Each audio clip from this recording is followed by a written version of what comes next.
قرآن مجید میں اللہ تعالیٰ ارشاد فرماتا ہے اور حدیث صحیح بخاری میں حضرت عبداللہ بن مسعود رضی اللہ تعالیٰ عنہ سے روایت ہے کہ حضور سرور کونین صلی اللہ علیہ وآلہ وسلم نے ارشاد فرمایا، ہمارا رب دو شخصوں سے بہت خوش ہوتا ہے، فرماتا ہے اے میرے فرشتوں، ان بندوں سے میں خوش ہوں اور محبت کرتا ہوں، لہٰذا تم بھی ان سے محبت کرو۔ فرشتے عرض گزار ہوتے ہیں، اللہ رب العالمین اس نے تو زندگی میں بہت ایسے کام کیے ہیں۔ ارشاد ربانی ہوتا ہے، تم ان کی زندگی کے تمام عمل ایک پلڑے میں رکھ دو اور ان کا یہ عمل دوسرے پلڑے میں میزان کرو۔ جب فرشتے ایک پلڑے میں ان کے تمام عمل رکھیں گے تو ان کا یہ عمل بھاری ہوگا، فرشتے کہیں گے یہ تو جنتی ہے۔ بسم اللہ الرحمن الرحیم، السلام علیکم ورحمۃ اللہ۔ محترم ناظرین، حضرت عبداللہ بن عباس رضی اللہ تعالی عنہ سے مروی ہے کہ جب سورہ نصر نازل ہوئی تو حضور نبی کریم صلی اللہ علیہ وآلہ وسلم نے حضرت سیدہ فاطمہ رضی اللہ تعالی عنہا کو بلایا اور ان سے فرمایا کہ مجھے میرے وصال کی خبر دے دی گئی ہے۔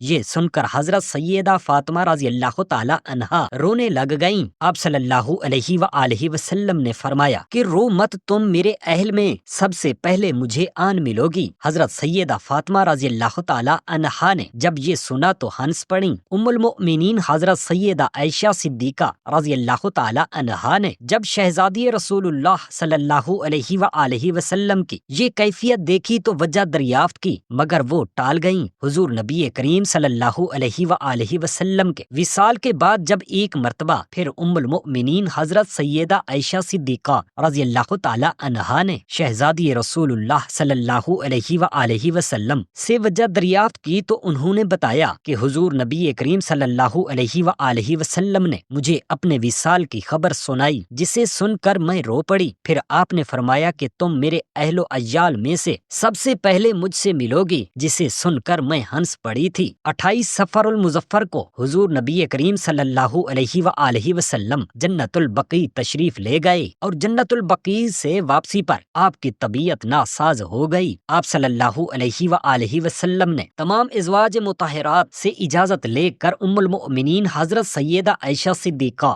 رضی اللہ تعالی عنہا کے حجرہ مبارک میں قیام کیا۔ طبیعت کی خرابی کے باوجود آپ صلی اللہ علیہ وآلہ وسلم باقاعدگی سے نماز پڑھاتے رہے۔ جب طبیعت زیادہ ناساز ہو گئی تو آپ صلی اللہ علیہ وآلہ وسلم نے حضرت بلال رضی اللہ تعالی عنہ کو بلایا اور انہیں حکم دیا کہ وہ حضرت ابو بکر صدیق رضی اللہ تعالی عنہ سے نماز کی امامت کے لیے کہیں۔ ام المؤمنین حضرت سیدہ عائشہ صدیقہ رضی اللہ تعالی عنہا فرماتی ہیں کہ میں نے عرض کیا کہ یا رسول اللہ صلی اللہ علیہ وآلہ وسلم، ان پر بہت جلد رکت طاری ہو جاتی ہے، وہ جب قرآن کی قرأت کریں گے تو لوگ ان کی آواز سن نہ سکیں گے۔ آپ صلی اللہ علیہ وآلہ وسلم نے حضرت عمر فاروق رضی اللہ تعالی عنہ کو حکم دے کہ وہ امامت کریں۔ حضور نبی کریم صلی اللہ علیہ وآلہ وسلم نے فرمایا کہ نہیں، امامت صرف ابو بکر ہی کریں گے۔ ایک روز ظہر کے وقت حضور نبی کریم صلی اللہ علیہ وآلہ وسلم کی طبیعت قدرے سنبھلی تو آپ صلی اللہ علیہ وآلہ وسلم حضرت سیدنا عباس اور حضرت سیدنا علی المرتضی کرم اللہ وجہ الکریم کے ہمراہ مسجد نبوی میں تشریف لائے۔ حضرت سیدنا ابو بکر صدیق رضی اللہ تعالی عنہ اس وقت نماز ظہر کی امامت فرما رہے تھے۔ انہوں نے جب حضور نبی کریم صلی اللہ علیہ وآلہ وسلم کے قدموں کی آہٹ سنی تو پیچھے ہٹنے لگے، مگر حضور نبی کریم صلی اللہ علیہ وآلہ وسلم نے اشارہ سے انہیں نماز جاری رکھنے کا حکم دیا۔ نماز کی ادائیگی کے بعد حضور نبی کریم صلی اللہ علیہ وآلہ وسلم نے صحابہ کرام رضی اللہ تعالی عنہم کو مخاطب کرتے ہوئے فرمایا کہ میرے بعد میری قبر کو یہود و نصارہ کی طرح سجدہ گاہ نہ بنا لینا، اور میں تم کو انصار کے حق میں وصیت فرماتا ہوں کہ یہ لوگ میرے جسم کے پیراہن ہیں اور انہوں نے میرے متعلق اپنے حقوق کو پورا کیا ہے، اور ان میں سے اچھا کام کرنے والوں کو عزت کی نگاہ سے دیکھنا اور لغزش کرنے والوں سے درگزر سے کام لینا۔ تم میں سے ایک بندہ ایسا بھی ہے جس کے سامنے دنیا کو پیش کیا گیا مگر اس نے آخرت کو اختیار کیا۔ حضرت سیدنا ابو بکر صدیق رضی اللہ تعالی عنہ نے جب حضور نبی کریم صلی اللہ علیہ وآلہ وسلم کی یہ بات سنی تو آپ رضی اللہ تعالی عنہ کی آنکھوں سے آنسو جاری ہو گئے اور سمجھ گئے کہ حضور نبی کریم صلی اللہ علیہ وآلہ وسلم کا اشارہ میری جانب ہے۔ آپ رضی اللہ تعالی عنہ نے عرض کیا، یا رسول اللہ صلی اللہ علیہ وآلہ وسلم، میرے ماں باپ، میری جان، میرا مال، سب کچھ آپ صلی اللہ علیہ وآلہ وسلم پر قربان ہو۔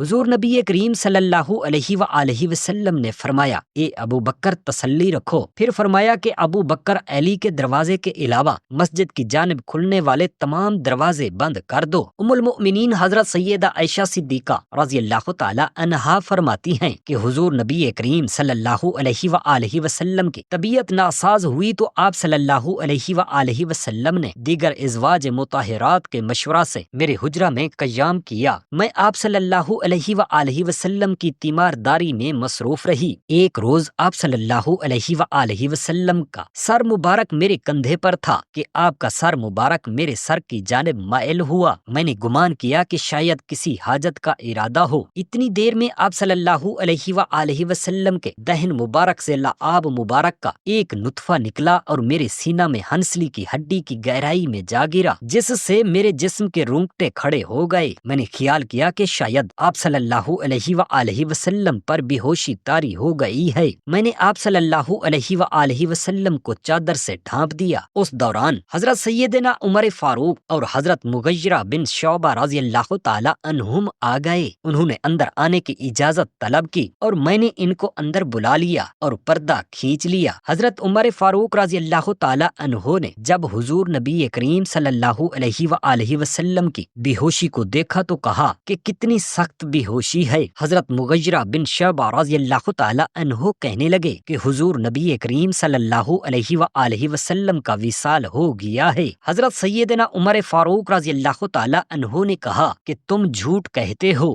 اور فتنہ پھیلانا چاہتے ہو۔ بے شک حضور نبی کریم صلی اللہ علیہ وآلہ وسلم کا وصال اس وقت تک نہ ہوگا جب تک اللہ تعالی منافقین کو ختم نہ کر دے گا۔ پھر حضرت سیدنا ابو بکر صدیق رضی اللہ تعالی عنہ تشریف لائے اور انہوں نے جب حضور نبی کریم صلی اللہ علیہ وآلہ وسلم کو دیکھا تو ان للہ و انا الیہ راجعون پڑھا اور حضور اقدس صلی اللہ علیہ وآلہ وسلم کی پیشانی مبارک کا بوسہ لیا۔ بخاری شریف کی روایت ہے کہ حضرت سیدنا علی المرتضی کرم اللہ وجہ الکریم حضور نبی کریم صلی اللہ علیہ وآلہ وسلم کی بیماری میں حاضر خدمت رہے اور تیمارداری میں مصروف رہے۔ ایک دن آپ صلی اللہ علیہ وآلہ وسلم حجرہ مبارک سے باہر تشریف لائے تو لوگوں نے دریافت کیا کہ حضور نبی کریم صلی اللہ علیہ وآلہ وسلم کی طبیعت کیسی ہے؟ آپ رضی اللہ تعالی عنہ نے فرمایا اب قدرے بہتر ہے۔ حضرت سیدنا عباس رضی اللہ تعالی عنہ نے جب حضرت سیدنا علی المرتضی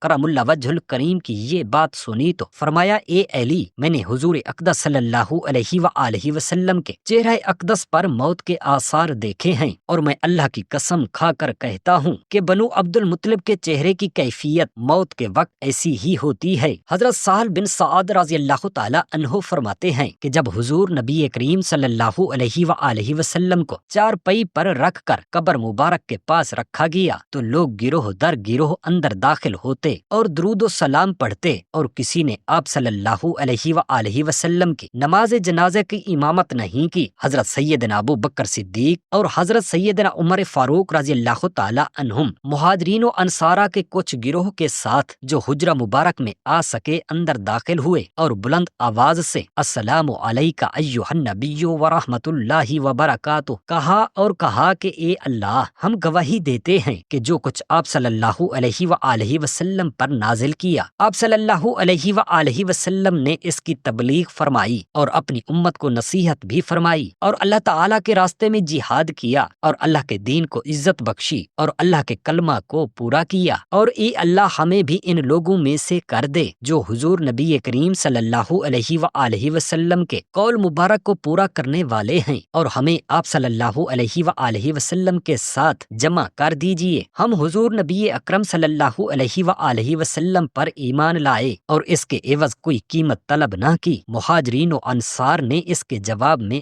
آمین کہا۔ ام المؤمنین حضرت عائشہ صدیقہ رضی اللہ تعالی عنہا سے مروی ہے کہ حضور نبی کریم صلی اللہ علیہ وسلم جلدی جلدی گفتگو نہ کرتے تھے بلکہ ٹھہر ٹھہر کر بات کرتے۔ آپ صلی اللہ علیہ وآلہ وسلم کا کلام پیغام اتنا واضح ہوتا کہ سننے والے کو یاد ہو جاتا تھا۔ جب بھی کوئی خاص بات ہوتی اسے 3 مرتبہ دہراتے تاکہ سننے والے کو یاد ہو جائے۔ حضور نبی کریم صلی اللہ علیہ وآلہ وسلم نے اپنے اوقات کو 3 حصوں میں تقسیم کر رکھا تھا۔ ایک حصہ اللہ تعالیٰ کی عبادت کے لیے، دوسرا حصہ مخلوق کے لیے اور تیسرا حصہ اپنی ذات کے لیے وقت تھا۔ آپ صلی اللہ علیہ وآلہ وسلم نماز فجر کے بعد مصلی پر بیٹھ جاتے اور جب سورج بلند ہو جاتا تو عام لوگوں سے ملاقات کرتے۔ اس دوران لوگ اپنے مسائل اور اپنی حاجات آپ صلی اللہ علیہ وآلہ وسلم کی بارگاہ اقدس میں پیش کرتے تھے۔ آپ صلی اللہ علیہ وآلہ وسلم انہیں اللہ تعالیٰ کے احکام کی تعلیم دیتے تھے۔ اکثر اس وقت میں مال و غنیمت اور دیگر تحائف تقسیم فرمایا کرتے تھے۔ جب سورج بلند ہو جاتا تو چاشت کی نماز ادا کرتے، پھر ازواج مطہرات کے حجروں میں تشریف لے جاتے اور گھریلو ضروریات کی چیزوں کا بندوبست کرتے۔ نماز عصر کے بعد ازواج مطہرات سے ملاقات فرماتے اور سب کے حجروں میں کچھ دیر قیام کرتے، پھر جس کی باری ہوتی اس کے پاس قیام کرتے۔ اس دوران دیگر ازواج مطہرات عموماً وہیں جمع ہو جاتی اور عشاء تک آپ صلی اللہ علیہ وآلہ وسلم سے بات چیت فرماتے۔ عشاء کا وقت ہوتا تو نماز کے لیے مسجد چلے جاتے اور واپس آ کر آرام فرماتے، اور عشاء کے بعد بات چیت کو پسند نہ فرماتے تھے۔ سونے سے قبل آپ صلی اللہ علیہ وآلہ وسلم قرآن مجید کی کچھ سورتوں کی تلاوت کرتے اور وظائف پڑھتے ہوئے دہنی کروٹ لے کر سو جاتے۔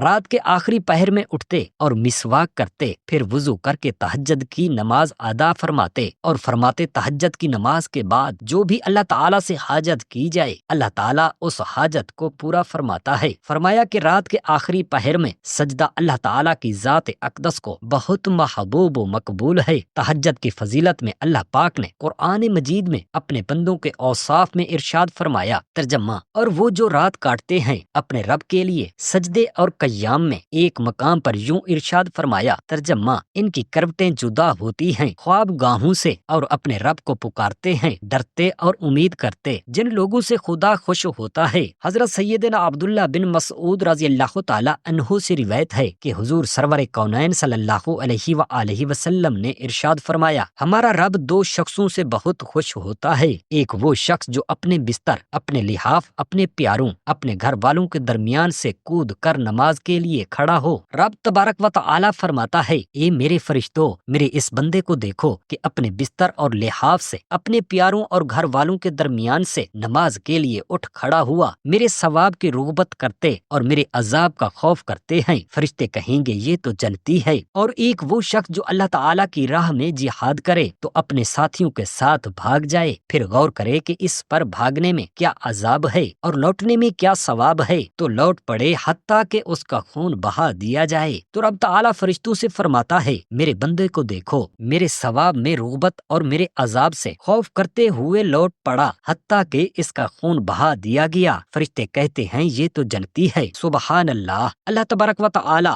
سے دست ادب دعا کرتے ہیں ہم تمام مسلمان بہن بھائیوں کو رسول پاک صاحب الاولاق حضرت محمد مصطفیٰ صلی اللہ علیہ وآلہ وصحابہ وسلم کے سنت مبارکہ پر عمل کرنے والا بنائے۔ آمین یا رب العالمین۔ جزاک اللہ خیرا کثیرا۔